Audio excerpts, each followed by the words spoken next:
Ever since independence, India has been associated with poverty.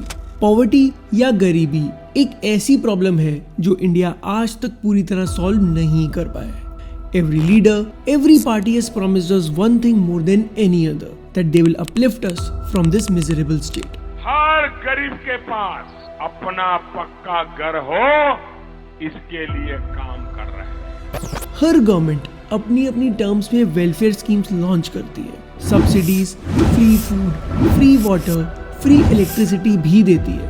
Congress party का focus देश के युवाओं को रोजगार देने का होगा। On an average, the Indian government spends around 25 to 30% of its revenue in financing these subsidies. लेकिन उसके बाद भी अगले इलेक्शंस में सेम प्रोमिसेस करती है। Different leaders, but same agenda. Eliminate poverty. लेकिन the question is, इतना एक्सपेंडिचर करने के बाद भी why are we still considered poor? How poor is India really? Is the money even reaching to them? And if not, then where is it going? Is the government trying to help the poor people or is it helping itself? ये खाना क्या देंगे, इनका खुद का पेट नहीं भरता तो दूसरे इनका क्या भरेंगे? The government sends lots of money for the poorest of the poor, but it gets siphoned off. At least most of it seems to get siphoned off. हर माह राशन जो आता है वो जो है गरीबों तक नहीं पहुंचता, वो केवल ब्लैक हो जाता है। सस्ती राशन आती है। इलेक्शन लड़ता है ना तभी दे देते हैं 10 किलो गेहूं, फिर उसके बाद में चाहे 4 साल हो जाए 5 साल हो जाए फिर कुछ नहीं देते हैं। Extraordinarily corrupt and increasingly chaotic.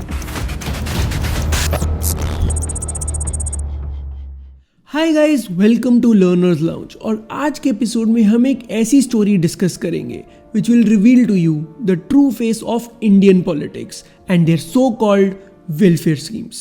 Let's go back to the twilight years of the UPA government, or as we know it, of Congress. The year was 2012. The entire world was undergoing a slowdown. 2008 financial crisis के बाद से the markets had become fearful और 2011 में काफ़ी सारी European economies के fail हो जाने की वजह से फियर और भी बढ़ गया था। ग्लोबल इकोनॉमी में एक लिक्विडिटी क्रंच चल रहा था and to this India was no exception. With super high inflation numbers, high interest rates, exorbitant petrol prices, overflowing fiscal deficit and so many freshly uncovered scams, the Indian government was reeling under tremendous financial pressure.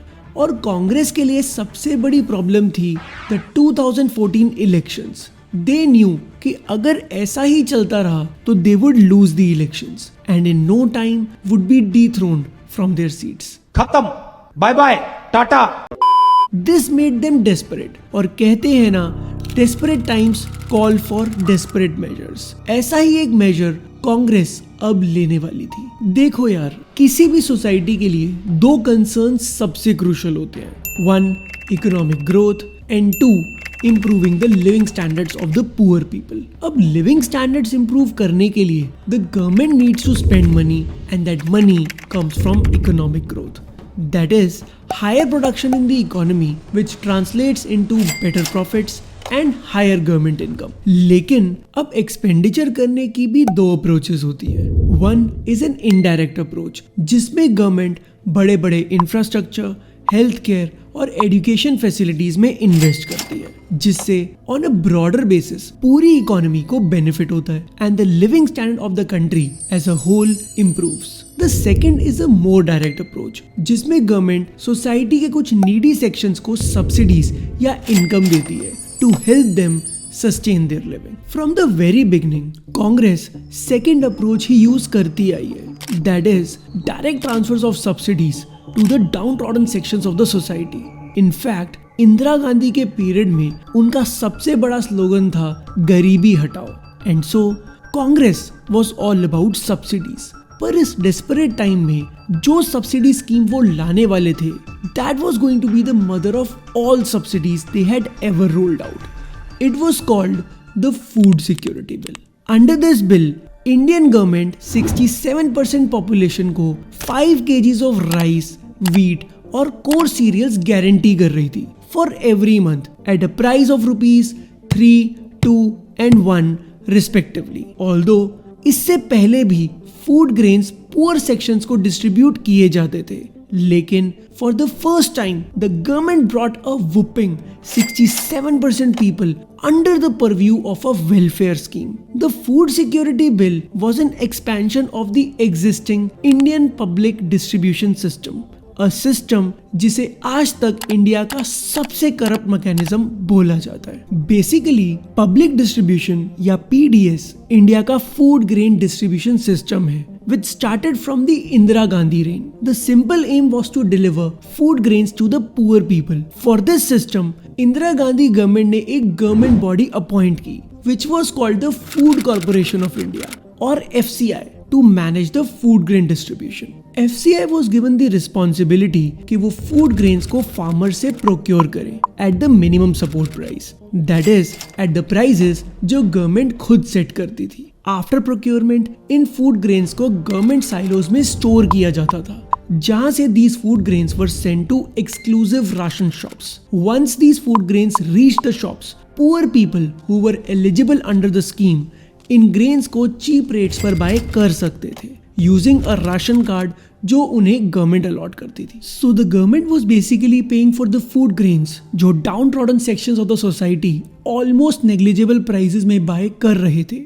But this was not all. Government इन poor sections को food grains तो deliver कर देती, but for that इतनी food grain production होनी भी तो चाहिए. And so as to improve grain production the government also had to give fertiliser, water and even power subsidies to the farmers. As you can see, PDS was not just a food subsidy, but rather a full-blown package of subsidies, which by the way was an explosion in government expenditure. पर problem ये नहीं थी कि subsidies ज्यादा है, problem ये थी कि PDS के अंडर जो सब्सिडीज दी जाती थी वो उनकी टारगेटेड पुअर सेक्शंस तक पहुंचती ही नहीं थी. And what better proof we need than the words of Rajiv Gandhi himself, who once said that poor section के लिए जितनी एलोकेशन की जाती है उसमें से लेस देन 15% ही उनके पास पहुंचती है. While the entire Congress party was furious at him, he indeed was nothing but extremely truthful and honest about the PDS. In 2012-13, just before the launch of Food Security Bill, under PDS, 50% of the food grains that were supposed to be sent from FCI to ration shops कभी ration shops तक पहुंचे ही नहीं. And mind you, these were 25 million tons of food grains जो इतनी easily misplaced नहीं हो सकते थे. Of the remaining 25 million tons, 15 million tons grain government की inadequate storage facilities की वजह से खराब हो गए थे और बाकी 10 million में से less than half, that is around 5 million tons he poor sections तक पहुंच पाया. That means less than 10% of the total food grains procured by FCI reached the poor. As for the numbers, इस साल total expenditure of food subsidies under the public distribution system was in the vicinity of rupees 80,000 crores, जिसमें से poor section को सिर्फ 8,000 करोड़ ही मिला. और अगर उस साल की सारी सब्सिडीज जैसे वाटर, पावर और फर्टिलाइजर को कंबाइन कर दिया जाए तो the government had to spend about 260,000 crore rupees. इतना खर्चा करने के बाद भी उस साल गवर्नमेंट सिर्फ 4% पॉवर्टी ही कंट्री से रिड्यूस कर पाई थी.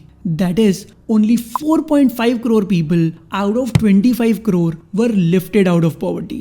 This was equivalent to an expense of rupees 58,000 per person. एक एस्टिमेट के अकॉर्डिंग अगर गवर्नमेंट पूरी पॉपुलेशन को भी पॉवर्टी से निकालना चाहती तो भी उन्हें सिर्फ 1668 पर पर्सन का ही एक्सपेंडिचर करना पड़ता.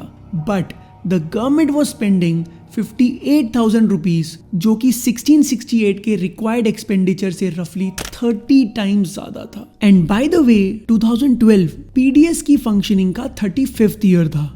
After 35 long years, the system was as inefficient as it could ever be. ये सारी लीकेजेस कैसे हो रही थी और ग्रेन्स कहाँ जा रहे थे ये तो कोई नहीं जानता. But yes, we can definitely call this a big corrupt system. और इतने मैसिव फ्लॉज होने के बाद भी Sonia Gandhi, the president of the Indian National Congress, decided to expand this, bringing in 2/3 of the country's population under the Food Security Bill. Never in the history had this happened कि एक government अपनी country की 67% population को इतना poor consider करे कि उन्हें food grain subsidy दी जाए.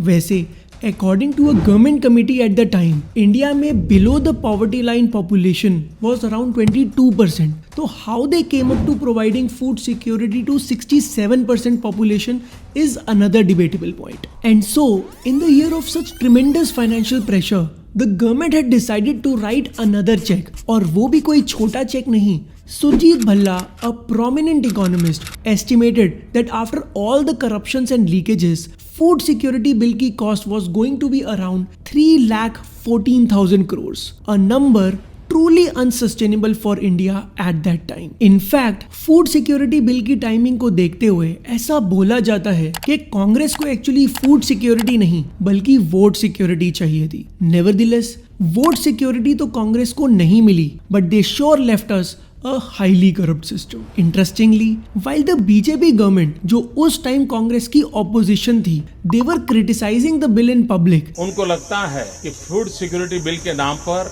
जनता की आंखों में धूल झोंकी जा सकती है. लेकिन जब इस बिल को पास करने के लिए लोकसभा में वोटिंग हुई तो उन्होंने इसे फेवर किया because they apparently did not want to sound anti-poor and said they would correct it once they come to power. आज हम इसी का समर्थन करेंगे और उस दिन की प्रतीक्षा करेंगे जब बेहतर बिल हम लोग लागू करेंगे. आज we are in 2022, 8 years since BJP came to power. And has anything about the food security bill or the PDS changed?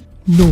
For BJP, इस बिल को रिमूव करना would be a political suicide. आज भी पॉलिटिकल पार्टीज का major vote banks ये poor sections ही हैं और अगर बीजेपी इस अपेरेंटली प्रो पुअर बिल को अबॉलिश करती है तो it runs the risk of not being elected again. But apart from the politics behind it, one thing is for sure that despite such a humongous cost of the bill, the poor people are not getting any meaningful benefit out of it. This is the sorry state of the Indian democracy today, जहां problems को solve करने के लिए जो systems बनाए गए हैं वो काफी इनएफिशिएंट है और उन्हें करेक्ट करना is not that easy.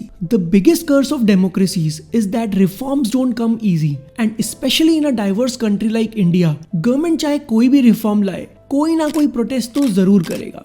Well, sometimes protests are important, but most of the time maybe not. What is your view on this? Tell us by commenting below. That's it for today. For this video, we refer to an article written by a noted economist, Dr. Surjit Bhalla, in the book Getting India Back on Track. We will see you in the next video. Till then, don't forget to like, share and subscribe to the channel.